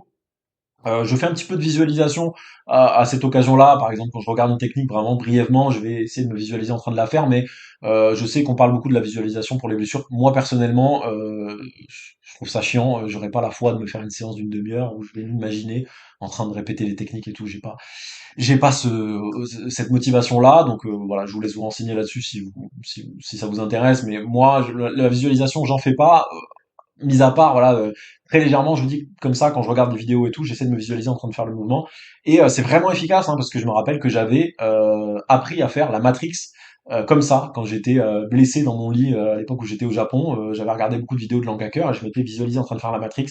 Et paf, le jour où je reprends le dessus directement en combat, je place la Matrix. Et vraiment, c'est parce que je m'étais conditionné mentalement à faire la technique. Et comme j'ai pas mal d'années de pratique et que voilà, j'ai une facilité à reproduire les techniques, bah, ça m'avait vraiment servi. J'avais pu progresser techniquement sans mettre un pied sur le tatami, quoi. Donc, je pense qu'il y a vraiment une plus-value à ce niveau-là. Je vous conseille aussi par rapport au bien-être et tout, si ça vous tente, si ça vous dit de pas hésiter à passer peut-être dans votre club, discuter voilà, avec vos partenaires, hein, gardez le lien social et tout, ça peut faire du bien, ça peut vous permettre de garder une certaine proximité. Mais de la même façon pour les vidéos, je vous dirais de pas vous forcer. Je sais qu'il y a des moments où j'ai été blessé et où ça me frustrait plus qu'autre chose que de passer au club ou de regarder des contenus JJB parce que voilà, ça me renvoyait au fait que je pouvais pas pratiquer et tout, je préférais penser à autre chose. Et je pense que si on a ce ressenti-là, bah, faut pas forcer, faites autre chose. Mais mettez ce temps à profit pour autre chose, profitez de votre copine, de votre famille, de vos autres passions, voilà. Et revenez tranquillement au JJP quand vous irez mieux. Donc voilà, conseil à double tranchant, si j'ose dire. Si vous vous sentez de le faire, appliquez-le, et si vous ne le sentez pas, ne forcez pas. Dernier conseil très très important, c'est pareil, c'est un truc qui est pas mal rabâché par les professionnels de santé, tout, etc. Quand vous reprenez le JJB, les gars, reprenez de manière progressive, très très important. Reprenez pas à balle plein pot quand vous revenez de votre blessure, c'est quelque chose qu'on voit souvent. Alors, heureusement, il arrive qu'il y ait pas que ce soit pas forcément préjudiciable, mais c'est le meilleur moyen de se reblesser ou voilà, de créer des douleurs ou voilà, de d'attirer des circonstances négatives, voilà, de reprendre beaucoup trop vite, beaucoup trop fort. Votre corps s'est déshabitué à votre charge d'entraînement, à votre rythme d'entraînement. Donc allez-y tranquillement. En plus, ça vous permet de tâter un petit peu le terrain si vous n'êtes pas encore sûr de l'état de rémission de votre blessure. Donc voilà, si vous aviez l'habitude de vous entraîner, je grossis le trait, hein, mais 2 fois par jour, tous les jours, voilà, toute la semaine, ben, commencez déjà par revenir à faire un entraînement, un entraînement par jour, peut-être pas toujours des sparring, un petit peu de drill pour tâter le terrain, et revenez progressivement sur 1, 2, 3 semaines, selon la gravité de la blessure, hein, ça peut être plus long, hein, on sait que, mais ça c'est aussi normalement les soignants qui vont vous accompagner dans ce processus de réathlétisation, hein, le kiné, le chirurgien et tout, vont vous donner des conseils à ce niveau-là selon la blessure dont il est question. Et donc, voilà. Voilà pour ce qui est de cette troisième partie, les conseils concernant la prévention et la conduite à tenir vis-à-vis des blessures. On va maintenant passer aux questions-réponses. Alors, je vais récupérer les questions que vous m'avez soumises sur Instagram. Comme je vous dis, j'en ai sélectionné quelques-unes parce que bah, je vous remercie, vous avez été pas mal à réagir à ma story et donc du coup voilà, comme voilà, pour les raisons que j'ai évoquées en introduction, j'ai sélectionné celles qui m'ont semblé les plus intéressantes. Donc j'en ai une que j'ai trouvé pas mal, blessures les plus courantes, facteurs à risque, bon ça on a déjà répondu, et gérer l'impact psychologique de la blessure, entre parenthèses peur. Alors voilà, ça me permet surtout de faire un rappel par rapport à ça. Voilà, j'en reviens à ce que je disais tout à l'heure. Euh, alors la peur, c'est un mécanisme de défense du corps, c'est une bonne chose, mais ne l'écoutez pas trop, d'accord? Revenez progressivement et allez dans les situations qui vous font peur, mais allez-y progressivement, d'abord techniquement s'il faut, au travers de travail à thème, uniquement avec certains partenaires de votre poids, partenaires avec qui vous avez confiance, mais allez-y quand même, d'accord? Parce qu'il y a, voilà, il y a rien de pire que de se cacher complètement. Comme je vous dis, le jour où vous allez être confronté malgré vous à la situation, bah, vous aurez pas les armes. D'accord. Et c'est valable, même c'est quelque chose qui est pas mal, dont il est pas mal fait mention dans le cadre des, euh, des, des réathlétisations, par exemple, si vous avez, s'il y a par exemple, je dis n'importe quoi, mais sur une articulation, il y a une amplitude de mouvement sur laquelle vous osez plus aller, c'est pas la solution de plus du tout y aller. D'accord? Faut petit à petit s'habituer à y retourner, voilà, progressivement, une fois de plus, on le répétera jamais assez, mais retournez-y. Voilà, donc cette question, je la trouvais intéressante et bah, en toute honnêteté, c'est ce qui m'a permis de développer un peu tout à l'heure sur l'aspect psychologique, parce que j'avais oublié au début d'en parler et cette question m'a rappelé ça et je l'ai trouvé très intéressante pour ça. Faire d'une blessure une force. Alors ça, pareil. Bon, du coup, vous m'avez influencé, comme j'ai lu les questions avant, j'en ai parlé dedans, mais je vous remercie. Hein, c'est vous qui m'avez pas mal influencé pour en parler avant. Je l'ai dit. Moi, je pense sincèrement qu'on peut faire d'une blessure une force.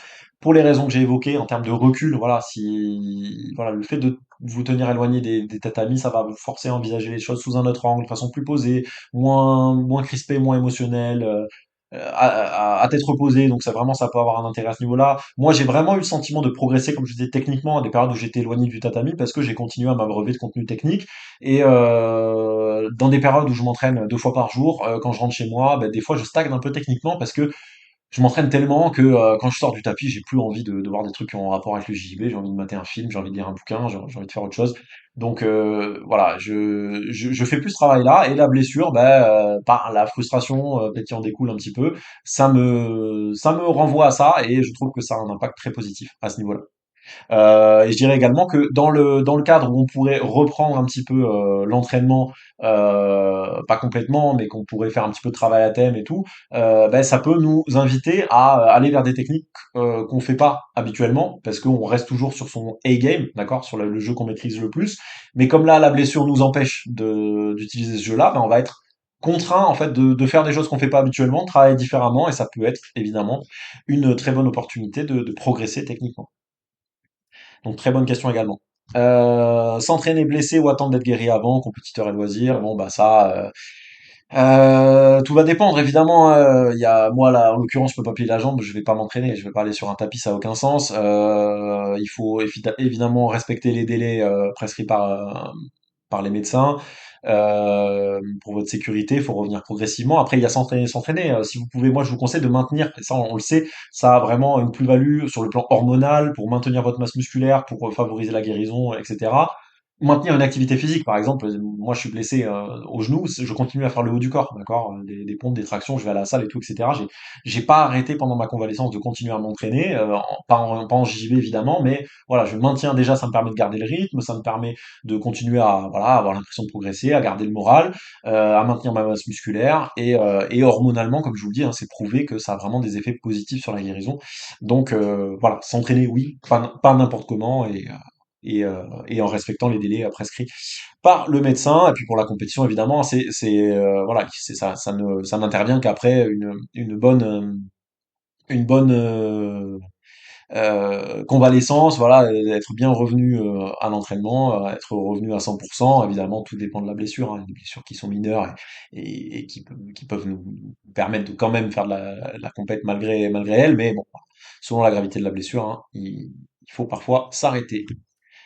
Soumission avec le plus de risque de blessure, risque et pas dégâts, clé talon ou clé de bras ou leg locks. Alors, je sais pourquoi tu poses cette question à You, enfin je pense savoir, c'est par rapport à la phrase, la fameuse phrase de Guilherme Mendes, qui il me semble que c'est Guilherme qui dit ça, qui dit que une clé de talon pour lui c'est pas plus dangereux qu'une clé de bras. Il avait dit ça, je crois, à l'occasion du fait qu'il y a certains de ses combattants qui se mettaient au nogi et donc et au fait que les clés de talon venaient d'être légalisées à l'IBJJF et donc ça remettait un petit peu, ça rebattait un petit peu les cartes et que c'était voilà une nouvelle problématique qui venait s'ajouter au game. Et donc je pense qu'il avait dit cette façon, cette phrase un petit peu de manière provocante et du point de vue d'un entraîneur, d'un compétiteur. Voilà, on se conditionne mentalement, voilà, à pas avoir peur, c'est normal. Cela dit, je pense que voilà, du point de vue statistique, là pour le coup, Guilherme, t'es gentil, mais tu viens c'est une belle connerie que t'as dit là. Évidemment que c'est statistiquement, c'est prouvé, la clé de talon, c'est probablement la clé la plus dangereuse du JJB, en tout cas la clé légale, hein, parce qu'il y a aussi le twister aussi, c'est pas mal pour ceux qui connaissent. Les clés de talon, c'est des clés extrêmement dangereuses et pour moi, il n'y a pas débat, c'est évidemment bien plus dangereux qu'une clé de bras. Notamment dû au fait que ce soit un mécanisme de torsion, hein, les mécanismes de torsion comme ça, le levier est très important. Alors c'est particulièrement les clés de talon intérieures, d'accord, les clés de talon extérieures sont un petit peu moins dangereuses, mais voilà. Et puis je l'ai vu, comme je le dis maintes et maintes fois, j'ai vu en compétition notamment, j'ai vu des genoux sauter dans tous les sens. C'est vraiment très très virulent comme clé.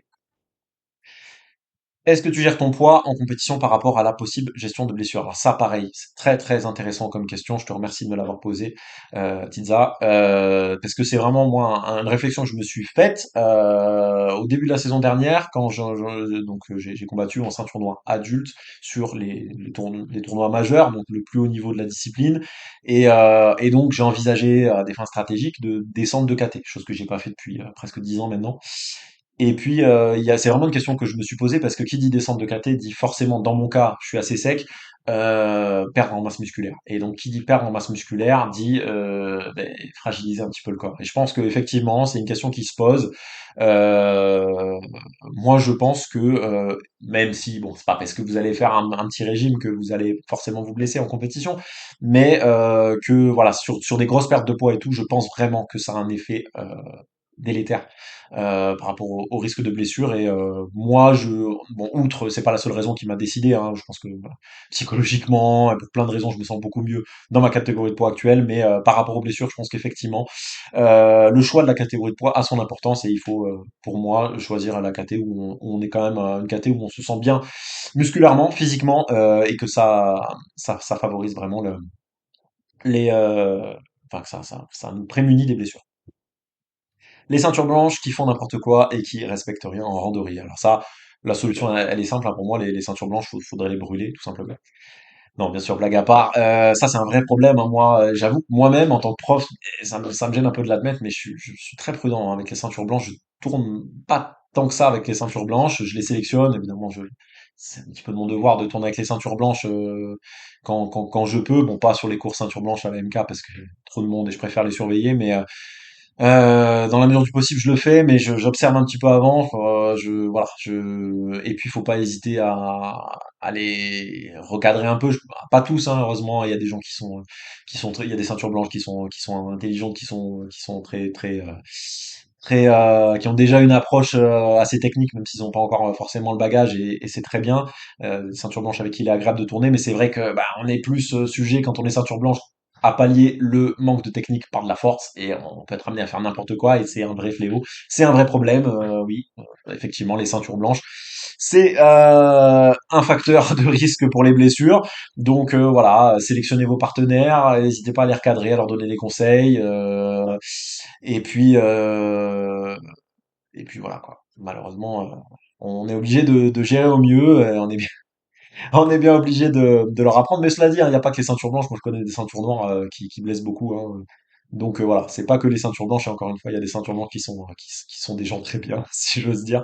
Donc, euh, donc voilà, par rapport à cette question-là. Mais merci Chloé de me l'avoir posée, j'avais pas pensé à ça, c'était pas mal. Entraînement blessé, mais jusqu'à quel point ça reste bénéfique? Bah, entraînement blessé, oui, mais pas n'importe comment, encore une fois. Voilà, selon la gravité de la blessure, évidemment, ça va être complètement débile de continuer à tourner. Il y a des situations où bah, peut-être on va quand même pouvoir faire du drill. Il y a des situations où il vaut mieux ne pas du tout mettre un pied sur le tatami, comme c'est le cas pour moi en ce moment qui sont en train de cicatriser, hein. Le chirurgien m'a imposé un repos strict pendant 15 jours. Bah, je l'observe scrupuleusement. Donc voilà. Mais comme je vous dis, bah, je peux faire le haut du corps, je peux faire des pompes, des choses comme ça. Bref, voilà, je fais des pompes, je fais ce que je peux pour essayer au maximum d'optimiser la situation. Donc ça c'est, je m'en remets un petit peu à votre intelligence, hein. Voilà, si vous avez le genou à l'envers, n'allez pas faire du sparring à 100%, hein, ça paraît évident. Voilà. Reprise après une blessure, quand et comment? Bah ça, bah, pareil, on l'a déjà pas mal traité dans le podcast, hein. Quand vous avez le feu vert des professionnels de santé, quand voilà, écoutez-vous, tâtonnez, faites des tests, reprenez pas à 100% direct, essayez, voyez comment vous vous sentez, peut-être faites un peu de renfo avant de revenir, commencez par faire des mouvements, et reprenez progressivement, voilà. C'est toujours la même chose. L'importance du repos renfo pour soutenir tous les entraînements et prévenir les blessures. On en a déjà fait mention, hein, repos, renfo, extrêmement important pour les différentes raisons qu'on a évoquées. Alors pareil, hein, je repasse rapidement dessus, mais c'est pour vous rendre hommage aussi parce qu'il y a pas mal de vos questions voilà, qui m'ont permis d'étoffer le sujet pendant le podcast.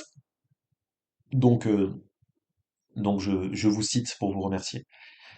Comment est-ce que tu gères l'appréhension de te reblesser au même endroit? Alors ça, pareil, hein, j'y ai répondu, je pense, hein, à travers de ce que je vous ai dit, il faut y revenir progressivement, se forcer, en se mettant dans des situations modérément risquées pour reprendre confiance et tout, etc. Mais c'est une dimension très très importante de la convalescence. Il faut vraiment avoir à l'esprit que, surtout après une blessure grave, hein, je parle pas des blessures bénignes, il y a un traumatisme psychologique qui en découle et que il faut aussi soigner ce traumatisme-là. Il faut vraiment avoir ça à l'esprit et il faut progressivement voilà, se réhabituer à revenir dans les amplitudes de mouvement, à revenir dans les situations où on s'est blessé et tout, etc. pour reprendre confiance. C'est vraiment très très important. Déjà, pour pas vous brider, parce que c'est dommage, peut-être que vous allez réussir à continuer à tourner en ne faisant plus jamais ce mouvement. Il y a des cas où malheureusement on est obligé, hein. Mais si vous n'êtes pas obligé, c'est bête, c'est dommage. D'accord? Donc voilà. Retournez-y progressivement, faites l'effort de vous remettre petit à petit en situation dangereuse, mais en balisant, si j'ose dire, le terrain, quoi. Et voilà, on en a fini avec les questions. Les gars, je vous remercie. J'espère que ce dossier vous a plu. Alors, je sais pas où on en est en termes de temps, hein. J'essaye généralement de me tenir. Oh là là, ouais, j'essaie de me tenir à 40 minutes. On est à 1h30, donc la vidéo est très très longue. Je m'en doutais un peu. C'est un gros dossier. Il y avait beaucoup de choses à en dire. Donc, bah écoutez, tant pis. J'ai fait un peu plus long. Je m'en doutais.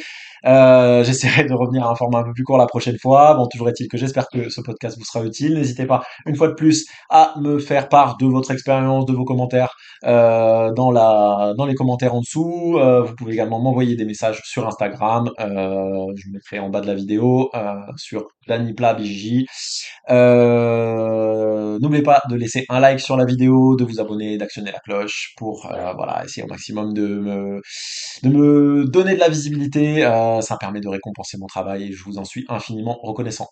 Merci à tous les gars. Os